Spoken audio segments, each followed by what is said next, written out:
Usai sudah perjuangan wakil Inggris di Liga Champions musim 2023-2024. Perempat final yang seharusnya jadi ajang Arsenal dan Manchester City untuk mengharumkan nama Inggris justru menjelma jadi mimpi buruk kedua tim. Leg kedua bak sebuah hari pemakaman bagi City dan Arsenal yang sama-sama kalah dan gagal melaju ke semifinal.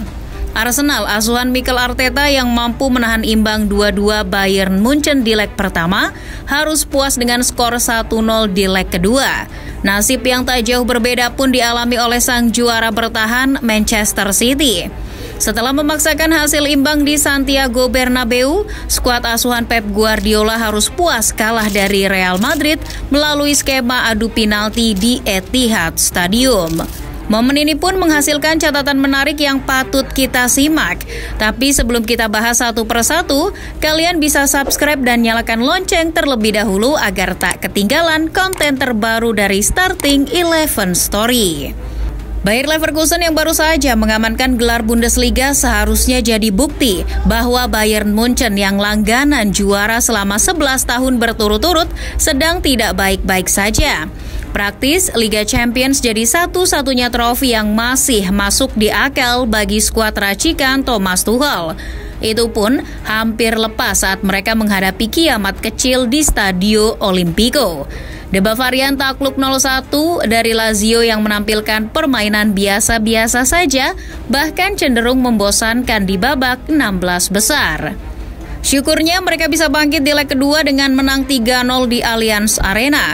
Di saat Bayern Munchen berada di situasi hidup segan mati pun tak mau, mereka harus menghadapi Arsenal di babak perempat final. Ini jadi cobaan yang lebih berat bagi Harry Kane CS karena Meriam London sedang gacor-gacornya di Liga Inggris. Tapi sebapuk-bapuknya Bayern Munchen ternyata masih lebih bapuk Arsenal. The Bavarians yang loyo masih terlalu kuat bagi Meriam London. Rekor tak terkalahkan apabila memainkan laga UCL di kandang buyar kala menjamu Bayern Munchen. Di leg pertama yang dimainkan di Emirates Stadium, Arsenal ditahan imbang 2-2 oleh Munchen. Lalu di leg kedua, Arsenal justru keok 1-0 di Allianz Arena. Hasil ini memperpanjang tren buruk The Gunners kala berhadapan dengan FC Hollywood. Mereka tak pernah menang dalam 5 pertemuan terakhir di UCL. Liga Champions memang kompetisi yang berada di level yang berbeda dari kompetisi-kompetisi lain. Siapapun yang berlaga di kompetisi tersebut telah terkontaminasi magisnya. Hanya klub yang layak saja yang bisa menguasai kompetisi antar klub terbesar di benua biru tersebut. Tampil memukau di kompetisi domestik tampaknya bukan jaminan untuk tampil apik pula di Liga Champions. Begitulah yang dirasakan oleh Arsenal. Mau berbenah sedemikian rupa, mau berjuang sekeras mungkin. Kalau memang belum waktunya, ya trofi Liga Champions tak akan pernah bisa didapatkan oleh Arsenal. Liga Champions sebetulnya cuma perkara mental. Siapa yang punya keyakinan tinggi, maka mereka yang akan memenangkannya. Nah, pasukan Mikel Arteta kalah telak di poin ini. Arsenal belum memiliki mental juara di Eropa. Beda dengan Munchen yang telah memiliki DNA UCL. Selain itu ada beberapa faktor yang mempengaruhi gugurnya Arsenal di perempat final Liga Champions musim ini. Salah satu yang paling ketara adalah tumpulnya lini depan di leg kedua. Bermain di kandang lawan, Arsenal mati kutu. Meriam London begitu kesulitan dalam menciptakan peluang. Di Emirates Stadium, Arsenal mampu melepaskan 13 tembakan. Sementara di markasnya Bayern cuma 8 tembakan saja. Statistiknya makin terlihat buruk karena finishing pemain depan Arsenal juga buruk. Dari 8 tembakan, hanya 3 yang menyasar gawang Manuel Neuer. Tak memiliki penyerang jempolan adalah salah satu penyebabnya. Masalah ini sebetulnya sudah disadari oleh Mikel Arteta sejak musim lalu, tapi mau bagaimana lagi? Arsenal selalu ketikung ketika sedang mengincar pemain depan di bursa transfer. Di pertandingan lain, Manchester City juga takluk dari tim tamu Real Madrid. Kekalahan yang dialami City terbilang lebih menyakitkan dari Arsenal, karena City kalah melalui skema adu penalti. Kalau sudah masuk babak penalti, hanya kekuatan doa dan sedikit keberuntungan saja yang akan menolong.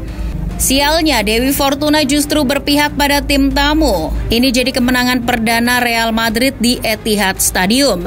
Sebelumnya Los Blancos tak pernah menang di kandang City. Musim 2022-2023 misalnya, Madrid disingkirkan City dengan agregat 1-5 di babak semifinal. Madrid dibuat tak berdaya saat bermain di Etihad Stadium. El Real bahkan dibantai 4-0 oleh City. Lolosnya Real Madrid ke semifinal Liga Champions musim ini juga telah mematahkan kutukan leg pertama. Menurut statistiknya, Los Merengues seringnya gagal lolos ke babak berikutnya jika tidak memenangkan leg pertama yang dilangsungkan di Santiago Bernabeu. Dari 10 kesempatan, Madrid hanya 2 kali lolos ke babak berikutnya apabila gagal menang di leg pertama. Sementara itu, laga ini jadi kekalahan kandang pertama Manchester City di ajang Liga Champions sejak tahun 2018. Rekor itu patah oleh Real Madrid yang sebenarnya tak terlalu superior di laga tersebut. City dibuat frustasi oleh pertahanan kokoh Antonio Rudiger CS. Dari 33 tembakan yang dilepaskan, hanya 1 yang bersarang di gawang Andriy Lunin. 1 gol yang bersarang ke gawang Lunin pun buah usaha dari Kevin De Bruyne, bukan Erling Haaland. Catatan ini semakin menguatkan stigma bahwa penyerang asal Norwegia itu selalu menghilang di laga-laga penting. Jika ditarik ke belakang, Haaland ternyata belum mampu menjebol gawang Madrid dalam 4 pertemuannya di Liga Champions. Berbeda dengan Haaland yang tak banyak berkontribusi untuk tim, Andriy Lunin justru yang paling bersinar di pertandingan ini. Meski hanya berstatus pelapis, Thibaut Courtois, kiper asal Ukraina itu tampil memukau dalam pertandingan semalam. Menurut Fotmob, Lunin dianugerahi rating 8,7, menjadi yang terbaik dan mengalahkan Kevin De Bruyne yang hanya mendapat 8,3. Memberikan status man of the match kepada Lunin tampaknya bukan sebuah hal yang berlebihan, karena Lunin memang sebagus itu. Bermain selama 120 menit, Lunin melakukan 8 penyelamatan plus menepis 2 sepakan penalti pemain City. Bayangkan jika yang bermain bukan Lunin, melainkan Kepa, mungkin ceritanya akan lain. Seperti yang sudah diulas oleh Starting 11 Story beberapa hari lalu, laga ini seakan jadi penentuan siapa yang akan menjadi raja Eropa. Karena Manchester City dan Real Madrid adalah 2 tim yang memiliki persentase paling besar untuk menjuarai Liga Champions musim ini. Karena yang lolos ke semifinal adalah Real Madrid, maka pasukan Carlo Ancelotti lah yang diunggulkan untuk kembali menjuarai Liga Champions musim ini.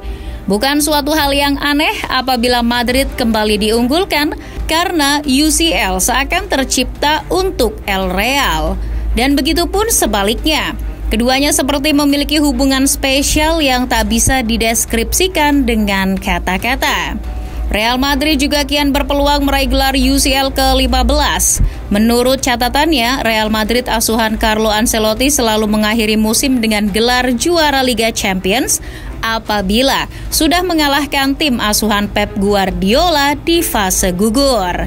Itu terbukti 2 kali saat Don Carlo mengalahkan City di semifinal Liga Champions 2021-2022 dan Bayern Munchen di semifinal Liga Champions musim 2013-2014. Apakah musim ini akan terulang?